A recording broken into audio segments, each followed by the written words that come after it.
Do not attempt to adjust your screen. Forbes DVD Live is taking over.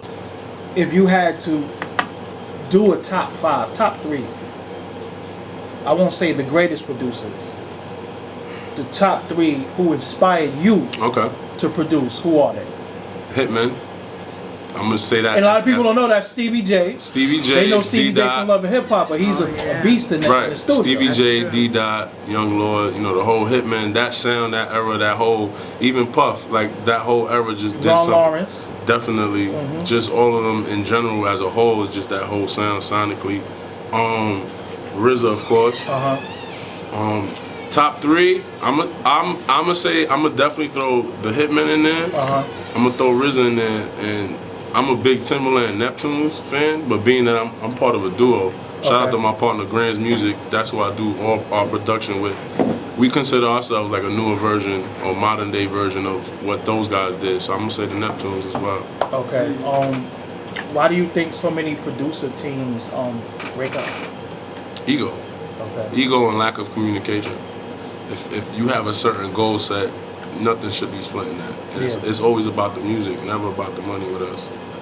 Money's gonna come and go, money will be there, money will never, but the actual history that you make, every time you make a record and you produce a hit or you produce a record, that's your time in history.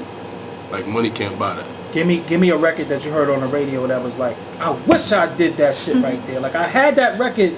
Remember we was fucking with it and we didn't finish it? There's a joint out right now, a girl from Brooklyn named Lay Kelly. Okay. She got a song called I'ma Beat the Summer Up. That shit is so hard. It's probably one of the hardest records I heard in the last 3 years. You just bigged it up because I never heard that shit in my life. And she from Brooklyn. Wow. You gonna hear about it. Lay Kelly, the song is called I'ma Fuck the Summer Up. Well, the summer almost over. I gotta hear the record now. You gotta hear the record. Definitely that's one. And the 0 to 100 beat is crazy. Okay. It definitely gave me like that RZA dirty New York 90s vibe, but just more modernized right now. So shout out to, I think it's Ain't that Hit Boy? Nah, the other boy, what's the dude from Canada? Not 40? Drake? Nah. I remember. Well, shout out to him, man. Whoever produced that record. I thought it was Hit Boy. Y'all sure? Whatever. So give us a record that you heard that you were saying, I was just fucking with that sample and I never finished the record. That's a good one. Wow. I can't even give you one off the top. What's your favorite record that you have in your collection? Record as far as vinyl? Yeah. Millie Jackson. Which joint? I can't even tell you. It's just her sound and period. She's actually the first female rapper. They won't say that. Of course not. Millie Jackson is crazy to me. Of course Curtis, but I'm gonna go with Millie. Did you know Millie Jackson Spring Records? She was signed to Spring Records. Wow. And Spring Records was owned by Steve Rifkin's father. I didn't even know that. Yeah, a lot of people don't know that. That's crazy. So that's how Steve Rifkin got in the game. Wow. And I also used to sample a lot of ballads, like a lot of Spanish records, you know, from all Hector Lavoe. Yeah, man, Camilo Sesto and Jose and all that. You a producer, man. I know. I already know. Yeah. That's what's up, man. Yeah. So when you hear music today, do you like where it's going, or do you say, damn, we need to do this a little bit more, that more? What's your thoughts on the overall music? I like the sound. I like the energy and I like the direction where it's going. I just love the fact that there's no rules. Like right now, anybody can just make a hit. Like I don't want you shouldn't have to make it so technical. Like music is about feeling, so it should just feel right. And I think people are just always trying to label shit now, just because of the whole digital era that we in. I just want to hear shit that feels good. That's it. Like let's not think about it too much. Let's just hear good music and make you feel a certain way. So right now, if people get they walk in the room and they see this interview, they homie playing it, or they see it on the YouTube or Forbes, and they say, who the fuck is this nigga and shit? Word. What's the biggest record to date that you produced? The biggest record to date, I would say, definitely Showing Off with Jewels. We produced a record called The Offering with a new artist called Dave East that's been picking up a lot of steam for a known, you know what I mean? He's killing the airwaves right now. We did the Locks, Love Me or Leave Me Alone single off their EP.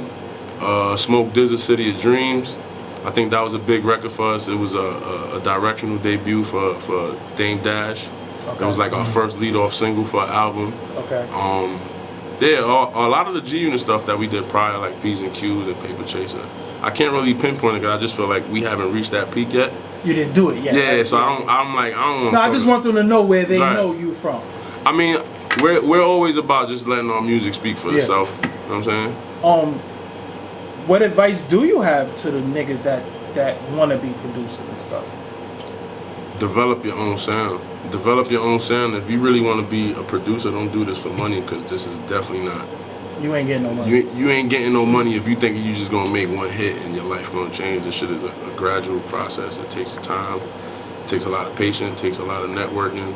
You got to think about it. Compare the numbers to like the NBA. You know what I'm saying? There's about 1,000 players compared to the nation's population. That's like less than 1%. Music is 10 times more than that because you got athletes, criminals, all types of people that want to do music. So what's gonna separate yourself from that less than 1% that's in the game? It's about what, 250 people that's on a major scale and just music, period. So hip hop is a lot slimmer. So you really gotta like know the odds and understand what you're really trying to get yourself into and where you're coming from. You know, your region has a lot to do with it, but if you focus and you really want it, more than anybody, more than anything, go for it. Do you miss the one producer, one artist albums? Yeah, and I think that's coming back. I think that's why YG was so successful. Shout out to him, shout out to Sycamore, shout out to the whole staff. I think that album was incredible. I think that was a Mustard album? Yeah. Okay. Mostly produced, like one producer on there, and I think that was incredible. You know what I'm saying? And just concept wise too, like skits and all that. Like I think that's all coming back, and it's refreshing. How important is it to be politically correct? Because I know it's some shit you don't like. You ain't said it yet, but how important is it to be like, shout out to such and such? And all I mean, right now, where the game is at, you work in a brand. So your personal interests and dislikes really don't matter right now if you really about your brand and pushing what you're trying to move. As far as like your brand and expanding your company.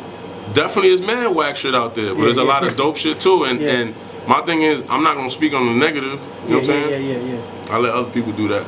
Has it been an artist you passed on? Yeah, there was we actually passed on a chance to get a Grammy with Lecrae. Wow. You know, gospel Grammy, and or we, you know, us not wanting, we didn't like what was offered, and money made us miss out on the opportunity on the Grammy, and that taught me a lesson. Like, don't chase this for money. You know, you could have got a Grammy. Yeah. Dumbass nigga. Yeah, dumb bastard. Yeah. Stop being cheap. All right, so yo, man, I want to thank you for coming. You brought us some records. You brought us some music. Yeah, man, we got some music here. Yeah, you got something over there? I mean, you got something for me? Or Definitely, I actually got something for you. Yeah, Cat left you some joints we gotta talk about. So, shout out. So what you got them on zip drive or whatever? Right yeah, now? I'll probably via email if you don't mind me sending that. That's on him. You can do that. Yeah, okay. So yo, just look in this camera. Let them know. You already know. What's going on, y'all? It's your boy Buda Da Future, one half of America's favorite duo, Buda and Grand's Music. Follow us at Buda Da Future, Grand's Music, America's favorite duo. Shout out to my management triangle offense, Dave East, Jazzy, Cat Raquel, the whole family. It's an honor to be on this show. Forbes DVD, Doggie Diamonds, one of the realest journalists in hip hop. That man don't get the credit he deserves. And I've been a fan for years, so it's an honor and it's a stepping stone knowing that we working and we on this platform. Thank you. Shout out to New York too, and all the artists just striving out there.